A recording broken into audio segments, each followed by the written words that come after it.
Ok les amis, aujourd'hui c'est vendredi et aujourd'hui Bibou est sur l'ordinateur. Olivia, elle est par là, en train de pleurer. Bah alors ma princesse. Coucou toi. Elle sort de la sieste. Ça va pas mon bébé? Ça va pas? Oh bah non, ça va pas trop. Et Elena est chez Nounou. Cet après-midi. Cet après-midi. Et Olivia devait aussi aller chez Nounou, mais on ne l'a pas déposée cet après-midi parce que figurez-vous que ce matin, nous sommes allés chez le médecin. On aime bien aller chez le médecin en ce moment. Petit mot les amis sur les prises électriques. La prise électrique, c'est dangereux criminel. C'est ennemi. En as-tu peur? Attention aux prises électriques près du lit d'Olivia. On n'en a pas peur des prises électriques. Non, les on amis. n'en a pas peur des prises, des prises électriques. Pourquoi? Parce qu'en France, les prises électriques sont quand même assez sécurisées. Tu peux pas faire rentrer ton doigt dedans. C'est pas les prises espagnoles. C'est ça, et puis c'est pas les prises de l'époque. Hein. Le doigt, il ne rentre pas dans la prise. Hein. Même un doigt d'enfant, même un doigt de bébé ne rentre pas dans la prise, qui en plus a une sécurité. Il faut vraiment y aller violent pour rentrer quelque chose dedans. Oui. Et ce qui peut rentrer, c'est une aiguille ou un voilà, truc comme ça. Ça va être des épingles, des trucs comme ça, une fourchette par exemple. Ouais. Et encore que tu peux pas, puisque tu sais, t'as les autres branches. Ouais, exactement. Voilà. Il faut appuyer sur les deux branches en même temps pour que ça rentre, enfin les deux trous. Enfin, ouais, bref. Et que du coup, ça pourrait être dangereux quand l'enfant sera plus grand déjà. Oui. Et dans ce cas-là, pas que les prises du lit, ça va être toutes les prises de la maison. On va enlever les prises et les sécuriser toutes, surtout que quand l'enfant sait rentrer quelque chose dedans, il peut enlever le cache-prise. Hein, totalement. Très clairement, donc non, on n'a pas peur des prises du tout. Entièrement. Surtout que la nuit, elle dort et qu'elle n'a pas d'objet avec elle pour pouvoir aller trifouiller dans la prise. Je suis d'accord avec toi. De la même manière qu'on n'a pas peur des coins de meubles. Voilà. On avait quand même acheté au tout début, avant qu'Enela naisse, des protections pour les coins de table et des protections pour les prises électriques, des cache-prises. On les a mis au tout début. Et finalement, on se dit, ben non, pourquoi protéger les coins de table? Si elle cogne sa tête dans le coin de table, elle le cognera une fois et pas deux fois. Et c'est déjà arrivé qu'elle se cogne la tête. Et vous allez me dire, ouais, mais ça peut être très grave, elle peut se faire des trous énormes dans la tête. Oui, mais à un moment donné, si on protège trop sa maison, à un moment donné, voilà. Et les cache-prises, beaucoup de gens et de spécialistes vous diront vraiment, en France, à notre époque moderne comme ça maintenant, les cache-prises, ça ne sert plus à rien. Les prises sont déjà suffisamment sécurisées. Faut vraiment vouloir y aller, enfin, c'est très compliqué. Donc ce matin, médecin. Oui. Parce qu'Olivia n'était pas elle-même.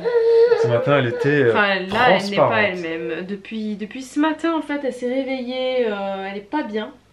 Elle est molle. Elle est fatiguée, elle est molle, elle pleure beaucoup. Donc on voulait aller voir déjà si son angine, ça s'était amélioré, parce que ça fait 3 jours qu'elle est sous traitement. Ça s'est amélioré.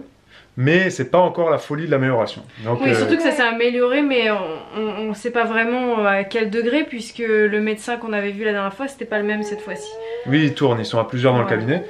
Mais voilà, il nous a dit que quand même, c'était pas l'angine très grave, donc c'est sûrement que ça va mieux. En plus, elle a eu des fortes diarrhées à cause de l'antibiotique qu'elle avait, donc il lui a changé d'antibio, prolongé le traitement pendant encore 6 jours. Après, c'est pas alarmé plus que ça. Et il y a quelque chose qui nous a un peu interloqué, c'est que sur sa cuisse, tout d'un coup, elle a eu une espèce de grosse rougeur et d'hématome. Et très dur, comme si elle avait un petit bout de fer dedans, tu vois. Et c'est maman ça. Maman. Et donc on lui a demandé, et c'est pile l'endroit où il avait fait un vaccin il y a 2 mois. Et ça l'a vraiment étonné, le médecin. Il a dit, c'est bizarre et tout. Vraiment une réaction, comme une réaction allergique au vaccin, tu sais. Oui. C'était assez bizarre. Et il nous a dit peut-être que on vous reprend tout à l'heure. Oh.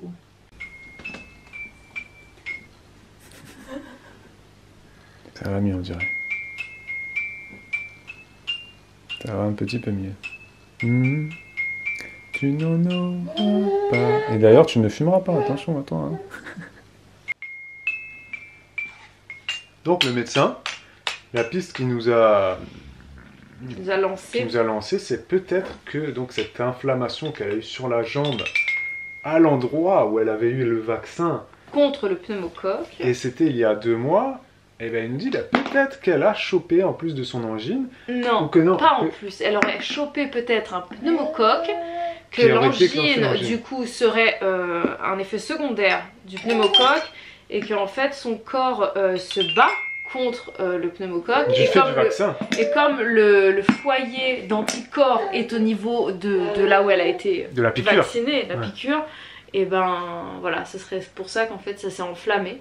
Sachant que là, depuis, mais tout ça reste des hypothèses. C'est des hypothèses. Il faut savoir que ce matin, au réveil, il n'y en avait pas. Et vers 10h, ça a grossi d'un coup.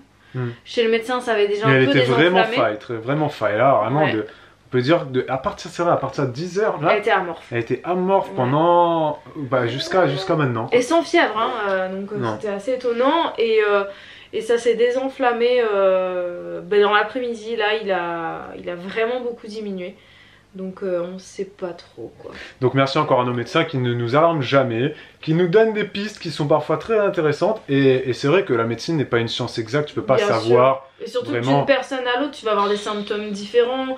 C'est comme l'histoire de la gastro, hein. On sait toujours pas si Elena a vraiment eu une gastro. Hein. Jamais. Parce que nous, rien.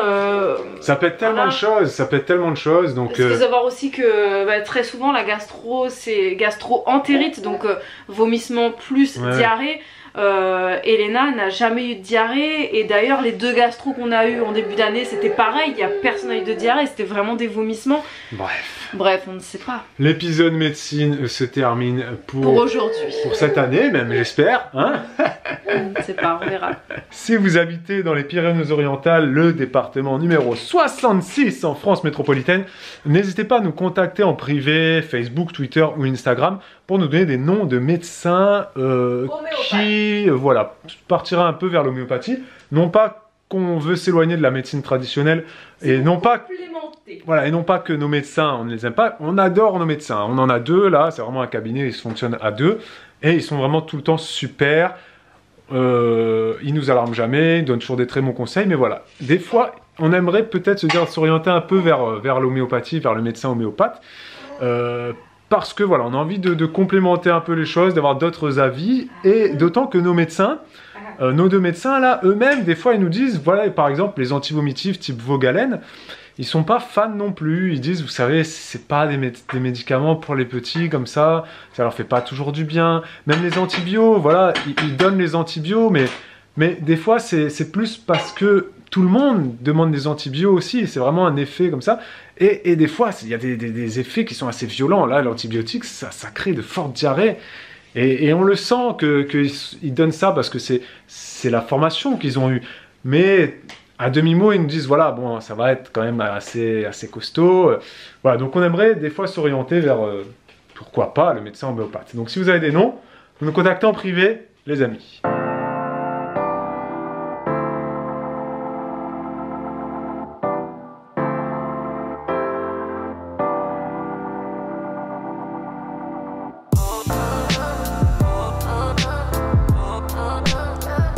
Qu'est-ce que tu fais avec mon téléphone? Hein? Qu'est-ce que tu fais?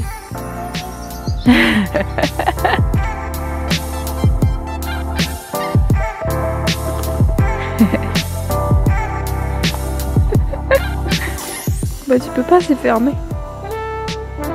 Je vais t'aider.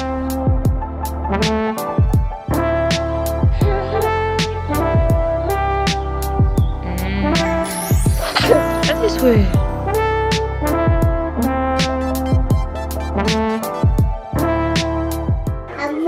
Tu mets sur la biscotte? Ah oui, c'est la nuit. Qui dit fraise dit que c'est la nuit. Petit plateau télé devant nos séries. Et on va peut-être pas vous saouler en vous disant comment ça va. Non, on vous donne juste les nouvelles. Comment ça va les filles? Ça empire. Voilà. Ça... Non, on va juste dire ça, on va pas rentrer dans les détails. Oui, Olivia, ça empire. Il y en a qui vomissent. Il y en a qui sont en train de manger, donc justement, nous allons arrêter de parler de choses de façon... voilà, bref. Sachez juste que ça empire pour Olivia, Elena, ça va toujours pour l'instant. Bref, série du soir. Et demain, ça fera officiellement 1 semaine. Voilà. Oui, ça va commencer samedi, l'apocalypse. Mais on n'a pas eu un jour sans apocalypse. Non, nous passons actuellement les plus beaux moments de notre vie de parents. Voilà, je pense. Je pense que là, tu vois, Je pense qu'on touche le moment où c'est le plus dur. Je pensais avant que c'était les nuits difficiles, tu sais, le fait de pas dormir. La maladie, c'est plus dur que les nuits. Donc si vous êtes un jeune parent et que vous dormez pas, dites-vous que vous avez de la chance. Au moins, votre enfant va bien. Votre enfant va bien, donc vous allez bien, tu vois. Bref, heureusement que nos séries du soir sont là pour nous remonter le moral, parce que c'est vraiment, on est vraiment des addicts de séries, hein. Ça je sais pas si vous l'avez compris. Ça nous fait du bien, parce que... dès qu'on se pose là, on oublie tous nos problèmes. Parce que franchement, dans la journée, très honnêtement, il y a absolument rien qui nous remonte le moral. C'est-à-dire que même nous ensemble, on n'arrive pas à se remonter le moral. Des fois, quand on va faire pipi, ça se fait du bien, t'es là, tu fais pipi. Ouais, bof, hein, tu fais pipi vite, là, tu t'essuies vite parce que t'entends un qui pleure. Ce soir, t'as fait un petit taboulé là, on se croirait déjà en été. Enfin, tu vois, c'était bon ce taboulé. Bref. Ouais. C'est des très brefs moments comme ça de vie qui te font t'accrocher, tu vois. On va se mettre pendant 2 heures devant Homeland, on est à la saison 3. Normalement, sauf si on a un réveil, on ne sait pas. Touchons du bois. Tiens, touche le parquet, voilà, bim. Nous sommes à la saison 3 de Homeland, on va très vite, on va très vite. Mais 2 épisodes par soir. Ça va vite. Ça va vite. Et on va beaucoup moins vite que certaines personnes qui binge, et qui regardent une saison en une journée, tu sais. On binge pas, on peut pas. On peut pas binger. Une certaine heure, on dort, quoi. Mais c'est surtout qu'on n'a pas le temps. Oui, c'est ça. Parce les gens qui binge, le soir c'est toute la journée.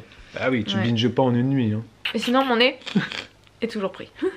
Si tu n'as pas compris ce mot binger, que j'ai dit pendant 20 fois, c'est un terme qui vient de Netflix et qui veut dire regarder. Ça vient pas de Netflix. C'est Netflix qui a démocratisé le binge watching. Non, mais parce que binge.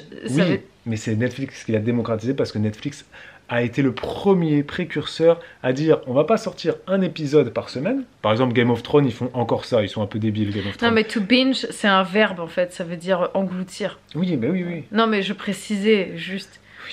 Bref, j'ai pas fini mon explication. Vas-y. Et donc Netflix a décidé de sortir un jour quand ils sortaient une série, c'était toute la saison d'un coup, bim. Donc tu pouvais regarder les 12 épisodes en même temps et ça a lancé le binge watch où les gens ils étaient tellement fans que dès qu'il y avait pas le lendemain pour regarder Stranger Things qui sortait, ils faisaient la saison d'un coup. Voilà, c'est ça. Et Game of Thrones, débiles comme ils sont, non, eux sont toujours là avec leur épisode par semaine. De toute façon, cette série, moi... Mais c'est pas sur Netflix peut-être, tout simplement.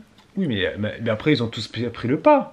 Tout le monde fait ça. Amazon Prime, quand ils sortent des trucs. Même, il y a certaines séries sur... HBO. Ouais, oui, il y en a certaines. Mais Game of Thrones, non. AMC, je sais pas, c'est le fond. Je ne sais pas. Mais moi, je sais pas. De toute façon, on n'a pas ça ici. Bref, on va vous laisser, les amis.